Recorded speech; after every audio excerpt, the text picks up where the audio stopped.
Good morning, Bryte Church. I'd like to read from 1 Peter chapter 3, verse 15. But in your hearts, honor Christ the Lord as holy, always being prepared to make a defense to anyone who asks you for a reason for the hope that is in you. I might be the only one who experiences this, but I kind of doubt it.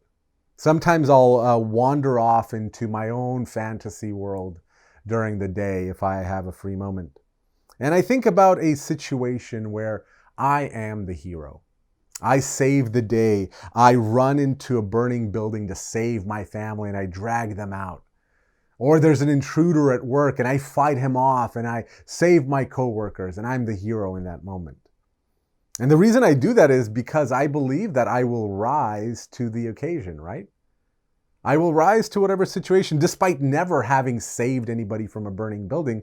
I believe that my experience, my knowledge will be sufficient to get somebody out of a building. I mean, I went to elementary school. We all remember the stories. We all remember the lessons. You have to crouch below where the smoke is and you crawl and you look for exits. I can do that, right?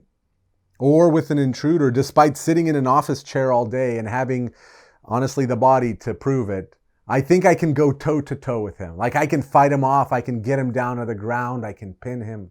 I can win. And although those fantasies are inspirational, they're probably really far from the truth. If I went into a building without having any experience as maybe a firefighter, just having any basic experience dealing with flames like coming at you, I would probably just end up another body that the firefighters would have to drag out as they came through the building. If I went for an intruder at work, I'd most likely get taken down. I mean, it's not that difficult to lose your balance or miscalculate somebody's abilities or skills. The reality is that we don't rise to the occasion in our life. We default to your level of preparation.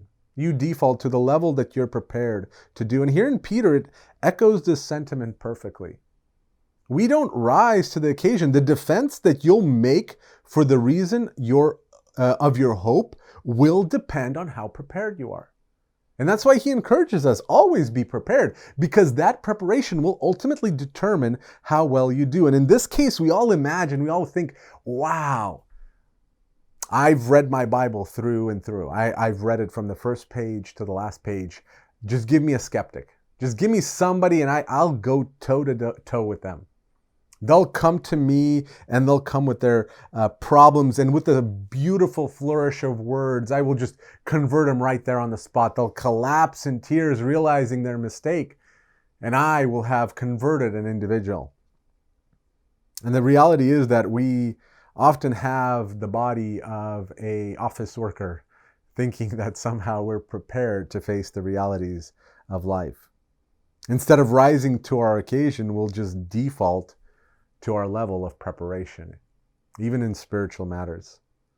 And that's the reason why Peter encourages us to prepare. It's because the real world isn't neat and ordered like we imagine in our minds. We aren't always the victor. We aren't always the smartest or the fastest or the wisest. Preparation, it will take you a lot further than trying. And personal conviction is great, but preparation is still better. And to give your best effort is undeniably a part of the process. But preparation is still required. And just like that, I have to return back to reality. My fantasy world collapses in on itself. My daydreaming comes to an end, and we come back to the world in which we live. And we come back to a world where we have to prepare our defense for the hope that we have, to go out into the world that's empty with their hope. Their hope is in things that don't ultimately satisfy. And that's where we're called to go out to go out and to give a defense of what true hope is, what true hope looks like. So I call you, be prepared. Be prepared to give a defense of the hope that you have, that we might give hope to a hopeless world. Go in peace and God bless.